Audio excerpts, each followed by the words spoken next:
Speaking of a moderator. Hello. Oh, you're very kind. I am going to sit over here. Excellent. Okay, we are here to talk about the Big Bang Theory. Maybe we should have some folks from the Big Bang Theory come on out. Please welcome this incredible, diverse, amazing group of writers, creators, and I actually am honored to call them my friends. Please welcome Dave Getch, Maria Ferrari, Tara Hernandez, Steve Holland, and Steve Malaro from Big Bang Theory. Come on out.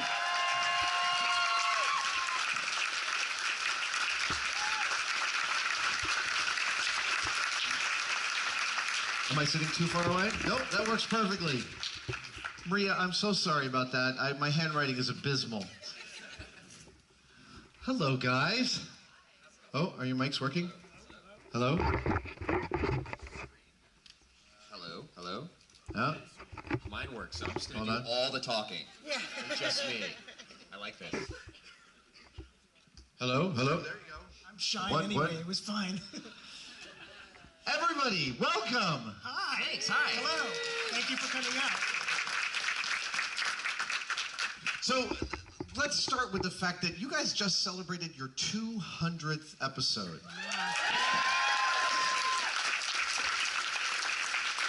And when you actually start to look at the percentages of television shows that go to 200 episodes, there isn't a percentage. There's just a number, and it's like 13 or something like that. So congratulations for that. Thank you. Is there a point when you're in the first few seasons where you start to fantasize about how far it can go, and then you just think, I can't imagine we'd be able to keep it going that long? Or what is it like to hit the 200th episode? Some of us did the smart thing and wait a few seasons to see if the show was going to catch on before we jumped on the boat. But Steve's been there since day one. Yeah. And Dave, yeah. You know, we're so in the thick of, oh my God, we have to come up with one more. It's hard to think of 200 down the line. But it's been I don't think we ever imagined we would make it this far. We're in the middle of our 9th season, which is crazy. 203 or 4 episodes now. It's a lot of Tuesday nights we've spent together on that stage shooting, but it's been amazing. We're still having a blast. The cast is still having a great time. So, can you walk us through the average week of making Big Bang Theory? Sure. There is an average week? Is it right? There's always sort of writing the next episode, but as far as the production week goes, you know, we'll have a table read on Wednesday, so the cast will sit around a table like this, and they'll read through the script, and we'll get a chance to hear it and see what jokes work and don't work, and we get a chance to rewrite. And then Thursday, they'll rehearse all day, and at the end of the day, we'll come down and they'll run through the show for us like a play. I mean, no costumes, but they'll go from set to set, and they'll do it in order, so we get a chance to see it on its feet and make tweaks and get to do that again on Friday. And then Monday, cameras come in and they start shooting pieces of the show that we can't do live in front of an audience. And then Tuesday, we put it on its feet in front of a group of people and get to see whether they laugh or not. Right, like a typical thing we would shoot on Mondays is anytime the characters are in a car. Mm-hmm. So all those car scenes, we've got a car on the stage with a blue screen behind it, and people aiming lights and waving pieces of cardboard to make the light look like it's changing on their faces, and then later in post we'll add the background. So that's a thing that we would normally not do live in front of the audience. When you do the Waz is on the show. Oh, sorry. When Waz came, he came on a Monday, right? Yeah. So any special guests, we'll shoot them out on a Monday too. Are there times in the table read when I would imagine you guys sometimes know that there's a joke, but you haven't found it, and you get to the table read, and then when you finally hear it, you kind of find it? Does that happen? There are spots in every script where you know a joke needs to be there, and it just dies at the table read, and then at the next day's run through, we put in a different joke, and it dies again. It's like this little black hole of non-comedy in a script, and we'll work all week chipping away. Why can't we find a joke that's going to fit in this spot? And hopefully we get lucky by the end. I remember one hole was that when Sheldon was drinking the Long Island iced teas, when Penny was giving Sheldon the Long Island iced teas, and he said it was something about is is it relaxing? It was something about. Right. It was. I think the joke ended up being it's relaxed me out of my pants a few times Right, from and Penny. And that was like the 7th joke we tried to put in that spot. So, but we got there. But even in front of an audience, when the audience is in and we're in the middle of taping, jokes will die sometimes then too, even though we've had all week. When an audience doesn't laugh, we'll gather together as a group in a little panic on the side and pitch a new joke and run those lines out to the actors. And It's they'll... the closest to like a sport in our lives that we have is when we huddle up and try to think of something. Do you get sweaty? I mean, I would imagine that the pressure is large at that point. It takes a little while, but but when you're on the 5th or 6th minute and the audience is waiting, you can start to feel that pressure mounting for sure. Yeah. Yeah, that's when you're Rudy. That's when you get a joke in, and they're just like, I'm going in, coach. They're putting in my joke, and Steve walks over to the actors and he says it to them. And if you're lucky, the actors laugh because they're hearing it for the first time, and so they're enjoying it. And you're like, come on! And then if you get a big laugh from the audience, it's like you threw that Hail Mary pass, Super Bowl. That's a thing that happens. Yeah. That's the pointy ball game, right? My dad would be so proud right now. We're a lot more. We really are athletes, aren't we? Yeah.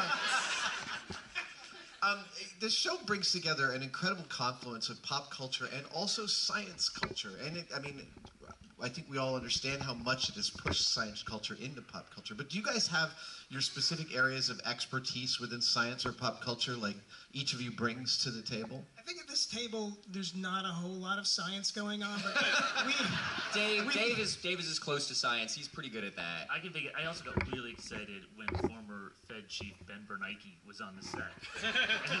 and I was like, that's amazing. And then was like, who's he? And I was like, no, don't you remember? And no one remembered. So there are occasionally we'll get some. But then we had the Chancellor of the Exchequer stop by, and then we had to look on Wikipedia to see what that is. And apparently that's like the 3rd most powerful guy in Britain, and who's a big fan of the show. So we were like, wow. And I can't even spell Exchequer. I know. But Steve is our resident Star Wars expert. There are times where we're trying to make a Star Wars reference or a joke, and I will watch him playing the entire movie through his head like it's on a tape and give me the answer. He's like, hold on. He's like running the dialogue because he's seen it so many times he could recite the entire movie and he'll find it. And Tara is our Harry Potter expert. So Tara's also actually our resident sorting hat.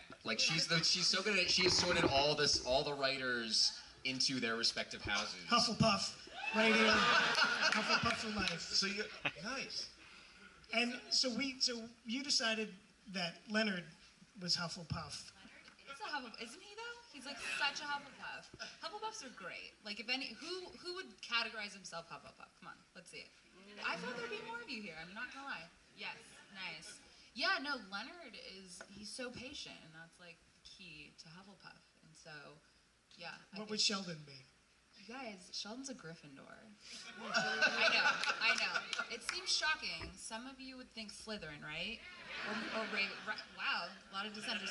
But I think because ultimately, the wizard kind of gets to choose their house, and I think Sheldon did his research going into Hogwarts, and really that hat was on his head for a long time, and he really talked it all out. He really was just I think J.K. Rowling calls it a hat stall when the hat's on your head.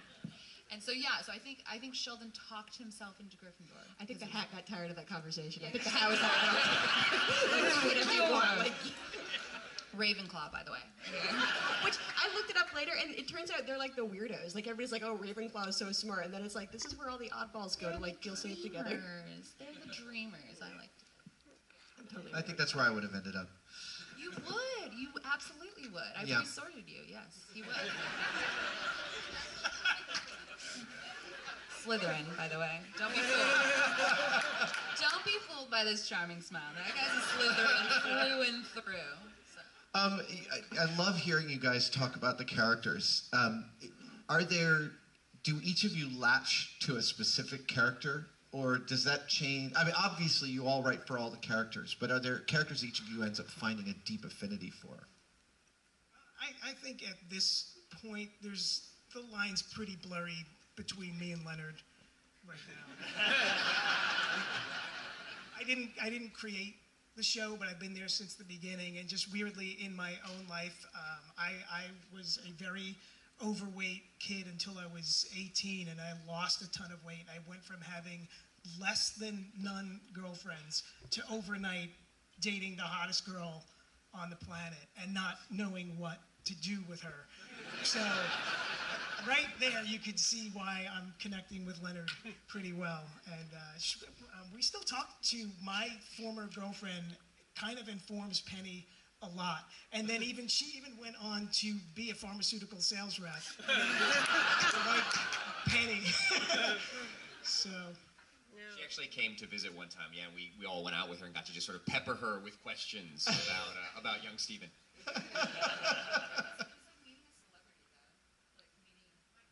Oh. Sorry. No, just meeting Lisa, Steve's former girlfriend, was like kind of like meeting a celebrity. We'd used her for Penny, stories. So it was like I was a little nervous. and you got to enjoy. And how did she describe me sexually?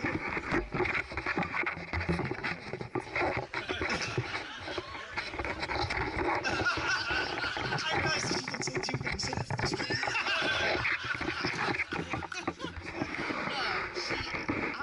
you do it? The accents are so great. She's like, he was such a virgin when I met him. Steve. And then Steve has really soft hands. Like, Steve and Stephen Hawking have those, like, soft hand superpowers. And she said being with him because of his hands was like being in a lesbian relationship.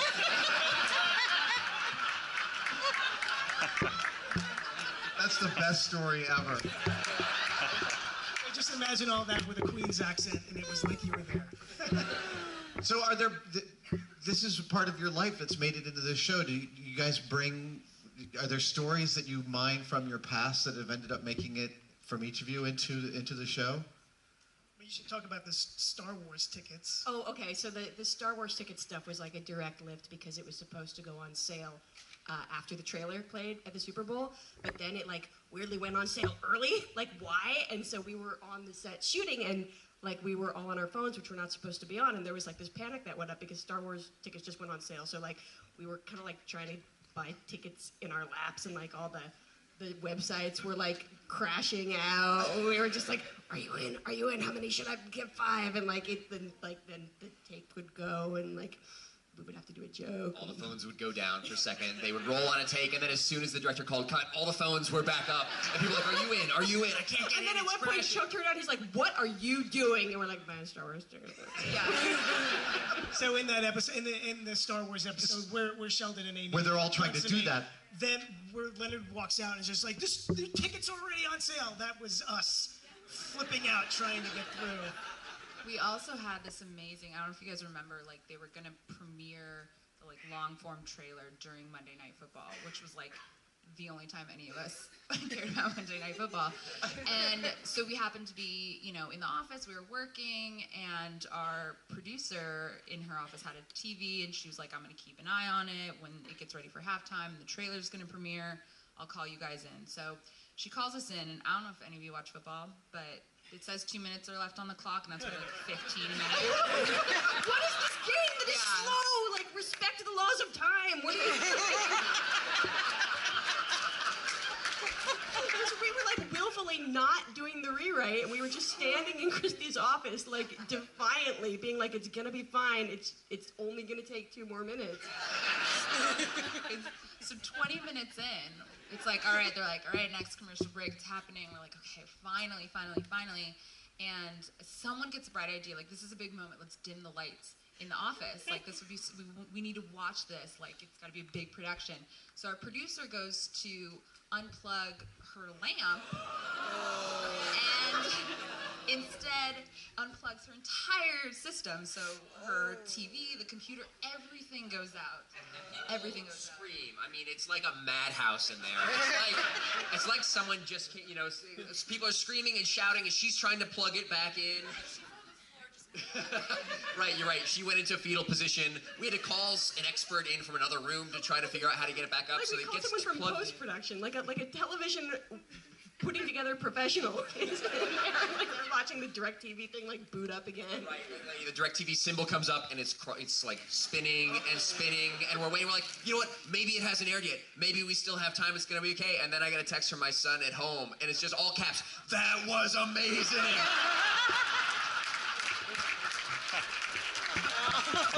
And then we quietly, sadly walked back into the rewrite. And while that was all happening, I was sitting in the writer's room saying, where the hell is everybody? They didn't even ask me to watch it with them. You had work to do. You were being a professional. So speaking of maintaining professionality, you guys have had everybody on the show at this point. You've had so many guest stars. I know there are a couple of guest star stories to share. Yeah. James Earl Jones, I don't know if you guys saw the episode when he was on. I specifically stopped them from telling me this story last night. There's a few pieces to this. The first one is he's just as delightful as he appeared to be on that episode. Charming and sweet and happy to talk about it. So if you remember, in that episode, Carrie Fisher was also in it.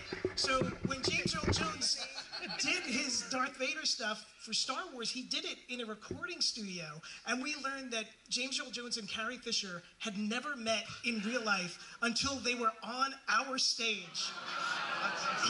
And she saw him. So they're walking towards each other, and Carrie says, "Dad!" It was amazing. So the other awesome part is when you talk to him, Darth Vader's voice comes out of his face, and it's hard, not like your heart starts pounding. It's crazy, even if he's just like, nice to meet you, but it's like, oh my God, it's Darth Vader. So there's one moment, and in that episode at the end, where Sheldon and James are in a sauna together. And we do the first take, and his towel starts to slip down. And I think he had shorts on under, but so the wardrobe person comes out to adjust his towel, and the mics are on, and we hear Darth Vader say, "Did you see my dick?"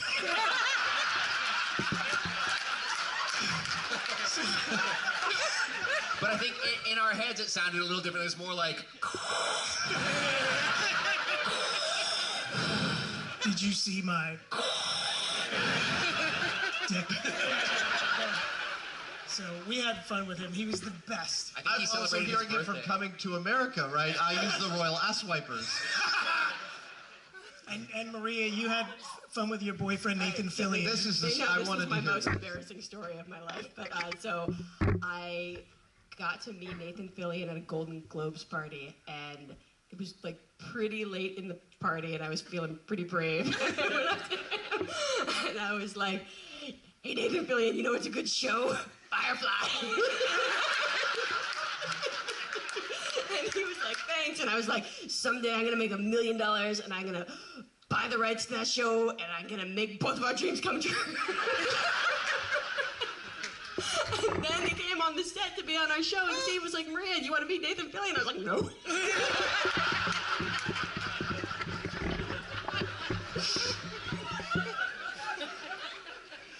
Actually, speaking of other little moments that made it into the show, so we had met Nathan a couple of times at Comic-Con. He's the sweetest, he's so great, and he wanted to do the show, and we wanted to do the show, and it was a love fest. And then I was at a restaurant a couple of months before he ended up doing Big Bang, and I saw him there.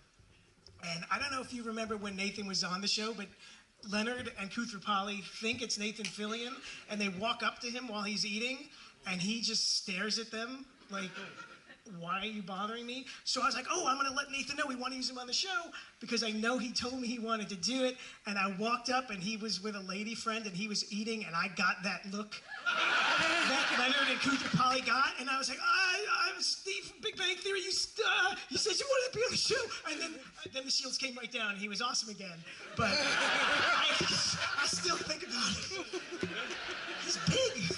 Guys, so I was wearing, I dressed as Hellboy yesterday, and I had these 2.5-inch lifts on my shoes. And I was talking to Nathan in the green room, and I was wondering, why is talking to Nathan different? And it was because I was actually looking at him eye to eye for the first time in knowing him. How far in advance do you guys plot out what's going to happen on the show? Hilariously, none advance. But I mean, you sit down at the beginning of a season and have an idea of where it's going to roughly go. That's adorable. You're the cutest. You're the cutest right now. There are many shows that do that, and we are not in that set. The closest we had, I mean, we knew at the end of last season, you know, that Leonard and Penny were on the way to Vegas to get married, and that Sheldon and Amy had broken up. So that gave us a starting point. And I think we kind of knew that season 9 was going to be the year that Sheldon and Amy finally had coitus, but we didn't really know when. We just knew somewhere, all right, how long are we going to make this poor girl wait? 5.5 years seems like a good amount of time. And so we sort of had a landing place at least going in, because I realized that the new Star Wars movie was coming out, and that it would be a big thing for our characters to address, but we would shoot that episode before the movie actually came out, so we'd actually have no way of talking about it. So part of me thought, well, this is a great way to get them to show us the movie early. And then that failed entirely. And so then it seemed like, well, that could be an interesting thing if Sheldon has to give up seeing it for Amy. And then I think Steve is like, well, that could be the night that they're going to have coitus. A couple of things that I knew for years about that episode. I knew there were 3 things. I knew that we wanted to have Bob Newhart come back as the ghost of Professor Proton to give Sheldon fatherly advice before he had coitus with Amy. I knew that when it came down to the moment, I thought it was really important that Amy be scared. Because for all her talk over the years, I think the reality is, as a woman in her mid-30s being intimate for the first time, the feeling, she would be shaking. And then the last thing was that I thought that it should be on her birthday so he could say, I look forward to next year when we do it again. So that's kind of all we had. And then you came up with the idea that Star Wars was coming, and that could be, and on the birthday thing, like every once in a while, over the years, people would be like, oh, well, what if it's Amy's birthday? I was like, no, we have to save that. It's very important to save her birthday. So then you had come up with the part of that Star Wars was coming, and that the conflict could be, premiere night was Amy's birthday, so he had to make a choice. And then it was Tara who realized that